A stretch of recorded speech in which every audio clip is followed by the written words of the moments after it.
You know, I think Hotline Miami 1 is better. No, Hotline Miami 2 is better. But look at the AI. But look at the level editor. Hey, both of you shut the fuck up, please and thank you. I'm the only one here with a free YouTube channel and a microphone, so clearly my opinion is the only one that matters.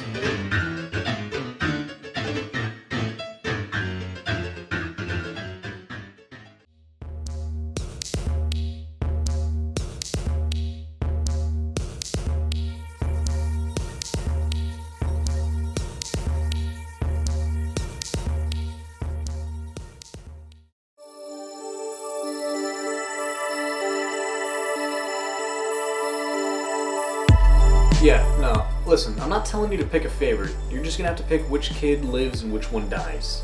Alright? Oh, sorry about that. Wrong number. Anyways, it's that time of year when it's okay to coat yourself in fake blood and wear an animal mask. And no, I'm not talking about the most recent FurryCon. I'm actually talking about one of the most spookiest games out there. Hotline Miami. Okay, so Hotline Miami isn't really a Halloween game. I just kind of want to talk about it, so here we are. So, for as long as I can remember, which is only about like an hour, I've been wondering which Hotline Miami game is better.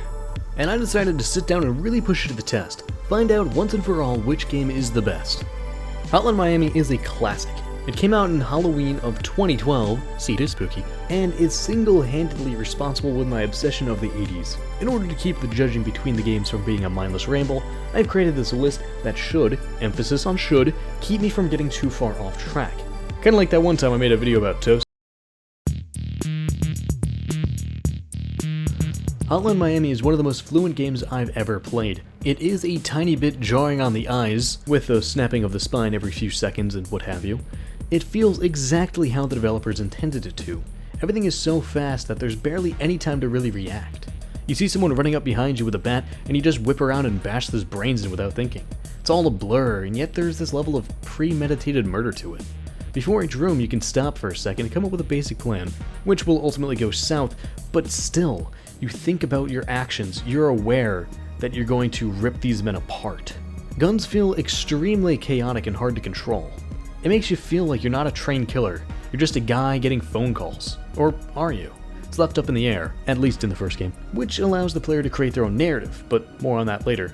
While melee weapons all kind of feel the same, except with the slightly different kill animations, which I can understand why this would be seen as a problem to some people, because weapons all start to feel bland, but I think it adds on to the experience of the game. A normal person would see a frying pan, a bat, and a katana on all different levels. One's a cooking item, the other one's a blunt weapon or sports item, and the other one's a fucking sword. But as the player continues throughout the game, they start to view it in the mindset of, yeah, I can kill people with this. I don't know, maybe that's just a cop-out, but still, I don't see this as a glaring problem. It really puts the player in the perspective of the character, using everything and anything to murder the people in front of you. The only real problem I have with any of the controls is picking up items that are on top of other items. It's just really annoying. You never grab the one you want, and sometimes that can make or break a run. You could probably BS and say, that's just supposed to add to the frantic atmosphere, but fuck that. This is actually annoying, and I can't think of anything useful to say to help change it. I'm just an asshole on the internet saying something's bad that everyone agrees with because that's just how YouTube is. Alright, for real though, I love Hotline Miami 1's story. I know it's not a super popular opinion, but I enjoyed how open it was. It felt like the fans were creating their own perception of the story. My recollection of events weren't necessarily the same as someone else's. Everything was left up to the imagination, which, while it works as a unique storytelling device, it leaves fans craving for more. Did Biker actually die? Was Jacket dead the entire time? Who is 50 Blessings? Is there any sort of repercussions as the result of Jacket's actions? Who were the other 50 Blessings members? And what kind of fucked up world is this? Which of course prompted thousands of fans to do their own research and come up with their own conclusions, and it even caused a sequel because of this dedication. Just goes to show that if you want something bad enough, get the developer's attention and make a sequel.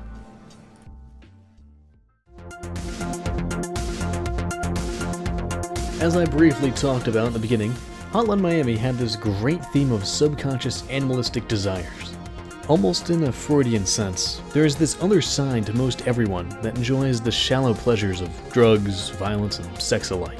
This is extremely prevalent in the contrast of the fast-paced, gore-filled rampage to the post-murder spree grocery run. Hell, even the music emphasizes this motif of quick, mindless violence, with the upbeat techno ending as soon as you're the last man standing. Then the neon lights fade and it's just a quiet murmur as you walk back through your handiwork. This can be even further explored with the player trying to save the hooker from his life of adrenaline and death. This indirectly ends up being the cause of her death, with Richter killing her while she was in the bathroom minding her own business. Perhaps Richter represents chaos.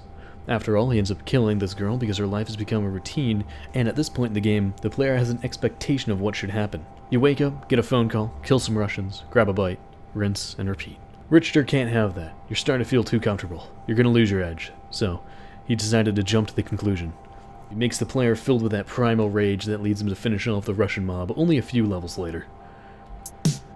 But maybe I'm looking too deep into this. After all, I do listen to Vaporwave, so r/I am very smart. Here I come. Hotline Miami has like no replayability.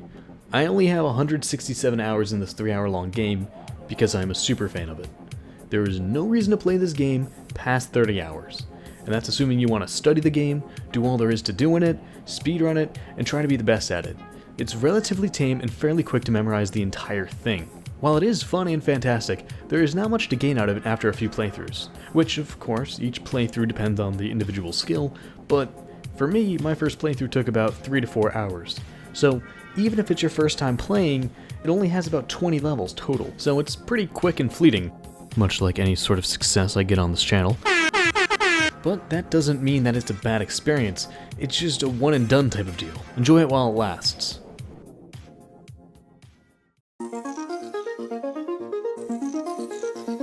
When this game first released, the soundtrack was killer, at least for me.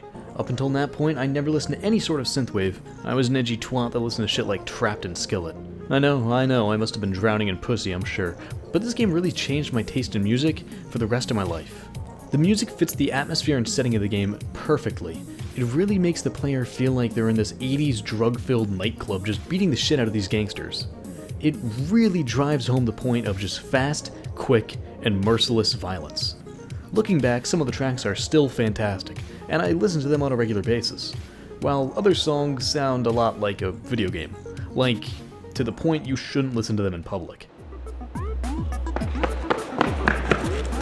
Stop! Stop it right now! Stop!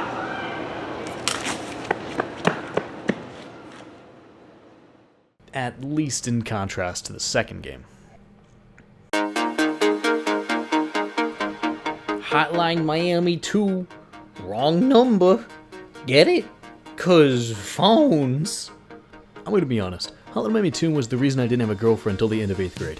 I was stupidly obsessed with this to the point of social awkwardness. Well, that or my lusciously thick body held me back. It wasn't too in style back then. I was so pumped for this game that I would listen to the unofficial soundtrack on loop, months upon months before the game released. And fun fact, this song is never used in the game, but it is in the unofficial soundtrack, so perhaps it's a cut song. Needless to say, I was hyped, but the question I want to ask is, didn't it surpass the original, let alone live up to it?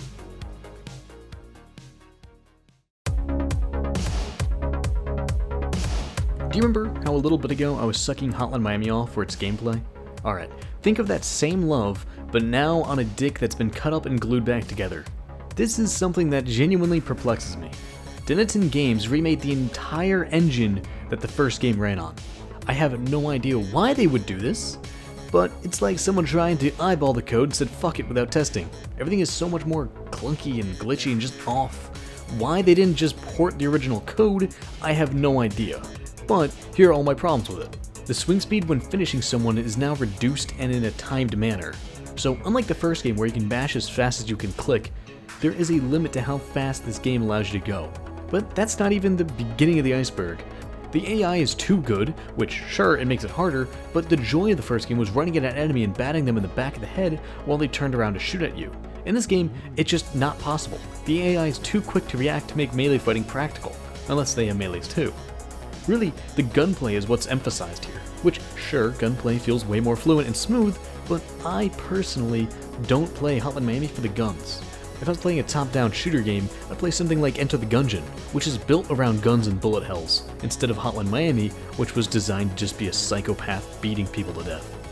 Also, half of the characters are either glitchy or just unfun to play. Seriously, try playing as the Swans and not be annoyed with Ash. Also, who thought it was a good idea to make the character who's all about non-lethal takedowns? Sure, you can get him to kill, but it's just extra steps, and it's not the reason I'm playing this game that's known for its gratuitous violence. I will say he adds on a lot to the story and depth of the game, but he's just not fun to play. It's like they designed his gameplay around his part of the story. Another thing is that there are some floors that can't be completed with a certain playstyle, which is stupid aggravating. But really, this isn't even the main problem, because there are less ways to play than the original game. There's only 16 different masks, or character gimmicks if you'd call them that, while the first game had 26 different masks that all changed the game in subtle or major ways. There's also a ton of nitpicky stuff too that kinda gets under my skin. Like, some of the weapon sounds and firing speeds don't really fit well. Collision with most enemies doesn't really feel satisfying. Some of the dynamic lights make the game aggravating because of an unfair render. Majority of the areas where melee is encouraged, it's just like holding M1 and looking straight into a crowd. There's no sort of fighting involved. There are essentially no weapon placements around the map, and if there are, they are predetermined. Unlike the first game where you'd get a quirky, fun, cool, and random items at various points throughout the floor, you just have to loot corpses in this game the entire time. And I can go on, but I think you guys get the point. The gameplay of the second game attempted to remake the beauty of the first game, and failed. Rather horribly.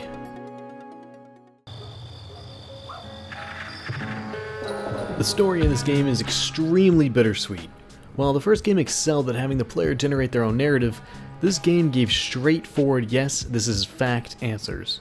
So, on the one hand, the freedom to choose one's own story is now gone from the first game, but at least it's a very compelling, dynamic narrative. It hops around from before, during, and after the events of the first game to really answer all the community's questions. It didn't feel like the initial story of Hotline Miami was meant to have this expansion, but they worked with what they had and made some very fluent connections. Like the guy who appears in all those stores from the first game is actually a memory of an old war buddy the player served with back in 1987. The photograph he then drops at the end of the game is actually a photo they took while on tour. That dead guy, Jake, was actually someone who discovered what 50 Blessings was and then paid the price. Even Biker, the boss you fought and played as in the first game, while not confirmed, is heavily implied to be dead. Or at least partially dead. Maybe just dead inside. Much like me. This story essentially built the world up of Hotline Miami to be a multi-interpreted series of events, with a non-linear portrayal of sequences like a Tarantino movie. It shows how other people were affected by or caused the events of the first game. It does a strikingly good job at fan service, with several moments of, oh, that's why that happened in the first game, and several plot twists that I don't want to divulge into, because the genuine shock of experiencing them for the first time is just all too surreal. I remember the first time I played through this game, when one character died at the hands of another, I actually had to get up and go for a walk out of sheer shock. Whoever wrote this had some serious balls and makes one of the most satisfyingly unsatisfying stories I've ever experienced. The ending concludes with the most foreboding, unavoidable endings I've ever seen. It just concludes and says, yep, that just happened, and nothing you could have done would have stopped it. Everything you've done is meaningless, and the emotions you had were for nothing.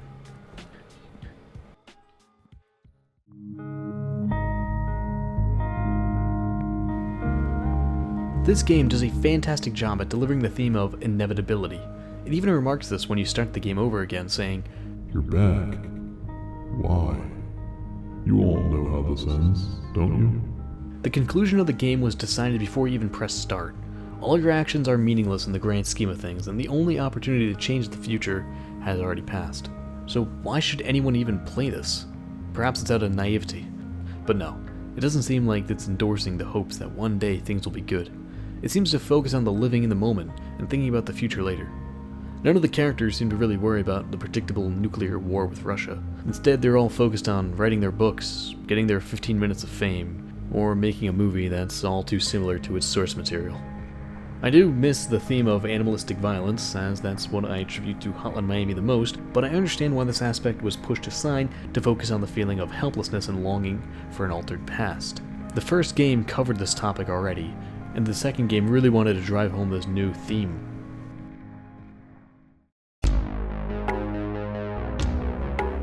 Unfortunately, the game with the buggy engine and longer campaign has the level creator. Why, oh why, can't the first one be the one with the level editor? Regardless, the second game, although it has more levels and more hours in the base game, also has a level editor, so you can really get your fill of over-the-top violence. But again, it's on the shittier engine, so I don't know how much of the level editor you really want to play. But still, there are some astoundingly good campaigns on the workshop. It's also pretty fun to make your own levels too, which I spent a fair portion of my life doing as well. But really, this game blows it out of the park in replayability when compared to the first.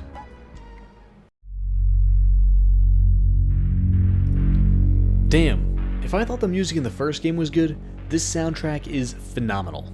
There are a few bad songs, but for the most part, the songs do an excellent job accompanying the tone of each level, and just being good songs on their own. Hell, even one of the songs that arguably got popular from this game, In the Face of Evil by Magic Sword, appears in the Thor Ragnarok trailer. The synthwave in Hotline Miami 2 is some of the best synthwave out there, especially for the time of its release, 2015. This is the type of music I'd put on when I'm ready to feel like a kick-ass motherfucker, and usually I play these beats in public because they're good songs. I'm not 100%, but I'm fairly certain that most of these songs weren't made for the game, and even some of the levels might have been designed around a single song. I think the developers just got the rights to some good music and put it in their game. But I think that adds to the quality of the soundtrack, and so far, this has been the best soundtrack to any game I have ever played. Ever.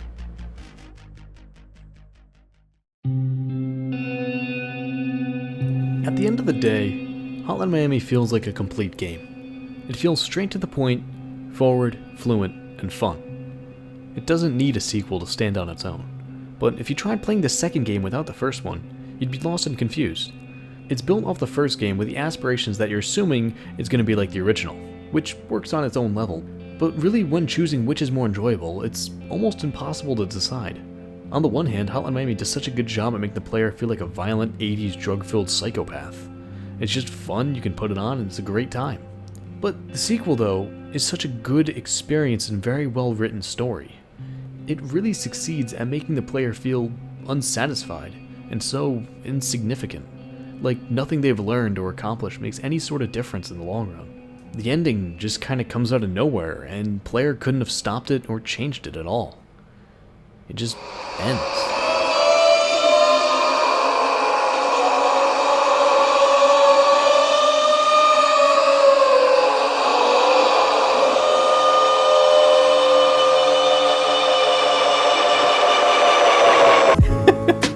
What, you didn't think I'd put an ending on this?